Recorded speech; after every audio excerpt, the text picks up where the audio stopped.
Hi hello നമസ്കാരം. അപ്പോൾ ഇന്ന് നമ്മുടെ മമ്മൂക്കയുടെ പിറന്നാളാണ്.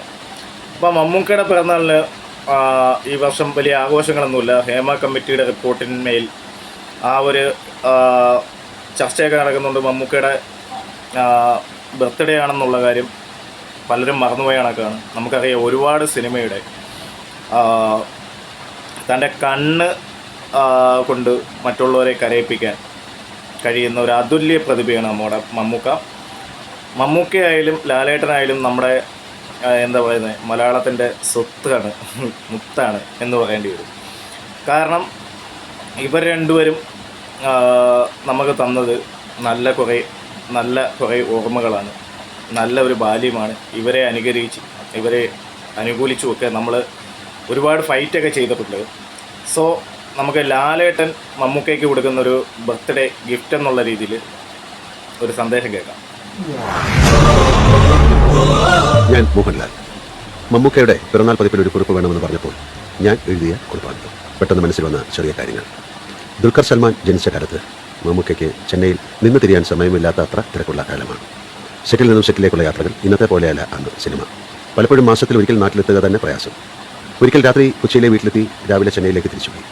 ആ തവണ വന്നപ്പോൾ ചെമ്പിൽ പോയി ബാപ്പയെ കണ്ടില്ല. കുറച്ച് ദിവസത്തിന് ശേഷം ബാപ്പ വിളിച്ചപ്പോൾ എന്താണ് വരാതെ ഇരുന്നത് എന്ന് ചോദിച്ചു. മമ്മൂക്ക പറഞ്ഞു, മോനെ കാണാൻ വല്ലാത്ത തിരക്കമായി, അതുകൊണ്ട് ഓടി വന്ന് തിരിച്ചു പോകുന്നതാണ്. ഉടനെ വീണ്ടും വരാം. ബാപ്പ തിരിച്ചു ചോദിച്ചു. ചെമ്പിലുള്ള ഉമ്മയ്ക്കും ബാപ്പയ്ക്കും ഇതുപോലെ മോനെ കാണാൻ തിടുക്കം കാണില്ല എന്ന്.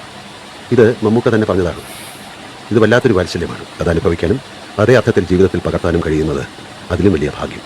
ബാപ്പയുടെ അതേ വാത്സല്യം ജീവിതത്തിൽ പകർത്തിയ മകനാണ് മമ്മൂക്ക. ഏത് തിരക്കിനിടയിലും അദ്ദേഹം കുടുംബവുമായി ചേർന്ന് നിന്നു. സിനിമയിൽ അദ്ദേഹം കോംപ്രമൈസ് ചെയ്തു, ഇതിനു വേണ്ടി മാത്രമാണ്. പലപ്പോഴും ഈ വാത്സല്യം അടുത്ത് നിന്ന് കണ്ട ആളാണ് ഞാൻ. അതിൽ കുറച്ച് വാത്സല്യം എനിക്കും കുടുംബത്തിനും കിട്ടിയിട്ടുണ്ട്. എൻ്റെ മകളുടെ പുസ്തകം വായിച്ച ശേഷം ദുൽഖർ സൽമാൻ എഴുതിയ കുറിപ്പിൻ്റെ അവസാനം കുറിച്ചത് സ്വന്തം ചാലു ചേട്ടൻ എന്നാണ്. ഇതാരും പറഞ്ഞു കൊടുത്ത് എഴുതിച്ചതല്ലല്ലോ.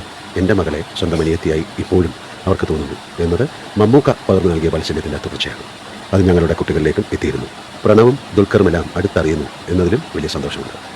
ഞാൻ മമ്മൂക്കയെ പണ്ടേ വിളിക്കാറ് ഇച്ചാക്ക എന്നാണ്. അദ്ദേഹത്തിൻ്റെ സഹോദരങ്ങൾ വിളിക്കുന്ന പേര് തന്നെ ഞാനും വിളിച്ചു. കല്യാണം കഴിഞ്ഞപ്പോൾ ചേച്ചിയെ ബാബി എന്നും, ഒരുപാട് അച്ചടക്കവും ചിട്ടയുമുള്ള ഒരു ജ്യേഷ്ഠനും അതൊന്നുമില്ലാത്ത അനിയനുമെന്ന് പറയാം. പലപ്പോഴും ഞാൻ ജീവിതം കണ്ടത് ഈ ഇച്ചാക്കയിലൂടെയാണ്. പണ്ട് മുതലേ എത്ര സ്വാദിഷ്ടമായ ഭക്ഷണമായാലും ആവശ്യത്തിന് മാത്രമേ ഇച്ചാക്ക കഴിക്കൂ.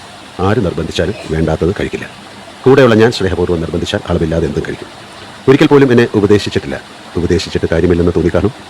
വീട്ടിൽ ഭക്ഷണം കഴിക്കാൻ വിളിച്ചാലും എനിക്കിഷ്ടമുള്ളതെല്ലാം തരും. ഒരിക്കൽ പോലും സിനിമ നന്നായെന്നോ ചീത്തയായെന്നോ ഞങ്ങൾ പരസ്പരം പറഞ്ഞിട്ടില്ല. പക്ഷേ എന്നോട് പറയാനായി സുഹൃത്തുക്കളോട് പറയാറുണ്ട്. ഇത്രയേറെ വൈകാരികമായി പ്രതികരിക്കുന്ന ആളെയും ഞാൻ കണ്ടിട്ടില്ല. പെട്ടെന്ന് സങ്കടം വരും, ചിലപ്പോൾ കരയും, അതിനും വേഗം ദേഷ്യവും വരും. എൻ്റെ 40 വർഷത്തിനിടയിൽ ഒരിക്കൽ പോലും എന്തെങ്കിലും ദേഷ്യം മനസ്സിൽ വെച്ചുകൊണ്ടിരുന്നതായി അറിയില്ല. ഉടൻ പൊട്ടിത്തെറിച്ചു തീരുന്ന വളരെ സാധാരണമായ ഒരു മനസ്സാണ്. എൻ്റെ ജീവിതത്തിൽ വീഴ്ചകളും ഉയർച്ചകളും ഉണ്ടായിട്ടുണ്ട്. സാധാരണ നിലയിൽ വീഴ്ചകളുടെ സമയത്ത് കൂടെ നിൽക്കുന്നവർ കുറവാകും. ഇച്ചാക്ക എന്നും ഒരേ മനസ്സോടെയാണ് പെരുമാറിയത്. ചെന്നൈയിൽ ജീവിച്ച കാലത്ത് മിക്ക ദിവസവും കാണും ഇച്ചാക്ക ഡ്രൈവ് ചെയ്യുന്ന കാറിലിരിക്കാൻ എനിക്ക് പേടിയായിരുന്നു. നന്നായി ഡ്രൈവ് ചെയ്യും, പക്ഷേ എനിക്കിഷ്ടം ഡ്രൈവർ ഓടിക്കുന്നതാണ്. മിക്കപ്പോഴും പോകുമ്പോൾ എന്നെയും വിളിക്കും, ഞാൻ പോകില്ല. അന്ന് രണ്ടുപേരും തുടക്കക്കാരായ കുട്ടികളായിരുന്നു. പിന്നീട് വലിയ കുട്ടികളായതോടെ ഞങ്ങൾ വേർപിരിഞ്ഞു. ഇച്ചാക്ക കൊച്ചിയിലും ഞാൻ ചെന്നൈയിലും തിരുവനന്തപുരത്തുമായി. അതോടെ കാണുന്നതും കുറഞ്ഞു. ഇത് അടുപ്പം കുറയാൻ ഇടയാക്കി എന്നല്ല, എന്നാലും ദിവസേനയുള്ള കാര്യങ്ങൾ അറിയാതെ ഒരേ വീട്ടിൽ ജനിച്ച സഹോദരന്മാരായാൽ പോലും ഇങ്ങനെയല്ലേ. വിളിക്കുമ്പോൾ പുതിയ സിനിമകളെക്കുറിച്ച് പറയും, എന്നോടും ചോദിക്കും. ഇച്ചാക്ക കഠിന അധ്വാനത്തിലൂടെ നന്നാകാൻ വേണ്ടി മാത്രം ജീവിച്ച ആളാണ്.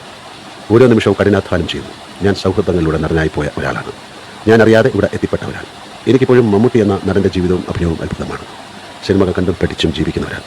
ഇതുപോലെ സ്വന്തം ജീവിതം രൂപപ്പെടുത്തിയെടുത്തൊരു നടനെയും ഞാൻ കണ്ടിട്ടില്ല. 40 വർഷം മുൻപുള്ള അതേ മനസ്സോടെയാണ് ഇച്ചാക്ക ഇന്നും ജീവിക്കുന്നത്. ഒരു കാര്യം എനിക്ക് ഉറപ്പാണ്, എല്ലാ മത്സരങ്ങൾക്കും ബഹളങ്ങൾക്കും അവസാനം കൂടെ നിൽക്കുന്ന മുതിർന്ന ഒരാളുണ്ട് എന്നത് നൽകുന്ന സുരക്ഷിതത്വ ബോധം ചെറുതല്ല. എന്നെ ചേർത്തി നിർത്തിയ ഒരാളല്ല, അകലെ നിന്ന് എന്നെ ഏട്ടനെന്ന മനസ്സോടെ എന്നെ നോക്കി നിന്ന ഒരാളാണ് ഇച്ചാക്ക. സ്കൂളിൽ പോകുമ്പോൾ ചേട്ടനും കൂടെ ഉണ്ടെങ്കിൽ തോന്നുന്നൊരു ധൈര്യമുണ്ടല്ലോ, അതുപോലെ തന്നെയാണ് പലപ്പോഴും തോന്നിയിട്ടുള്ളത്.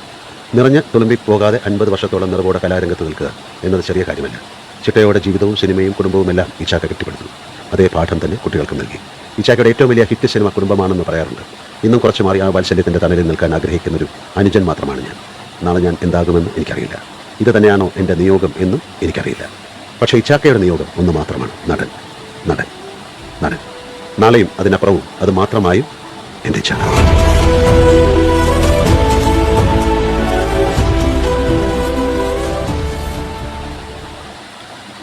അതെ, ലാലേട്ടൻ പറഞ്ഞ കണക്ക് ഒരു ഫാമിലി മാനാണ് മമ്മൂക്കയെ പറ്റി പറയുവാണെങ്കിൽ എത്ര തിരക്കിൽ നിന്ന് മമ്മൂക്ക എന്ന് പറയുന്ന ഒരു മനുഷ്യൻ എങ്ങനെ തൻ്റെ ഫാമിലി കൊണ്ടുവന്ന് പോകുന്നു എന്നുള്ളത് കണ്ടുപിടിക്കേണ്ട ഒരു കാര്യം തന്നെയാണ്.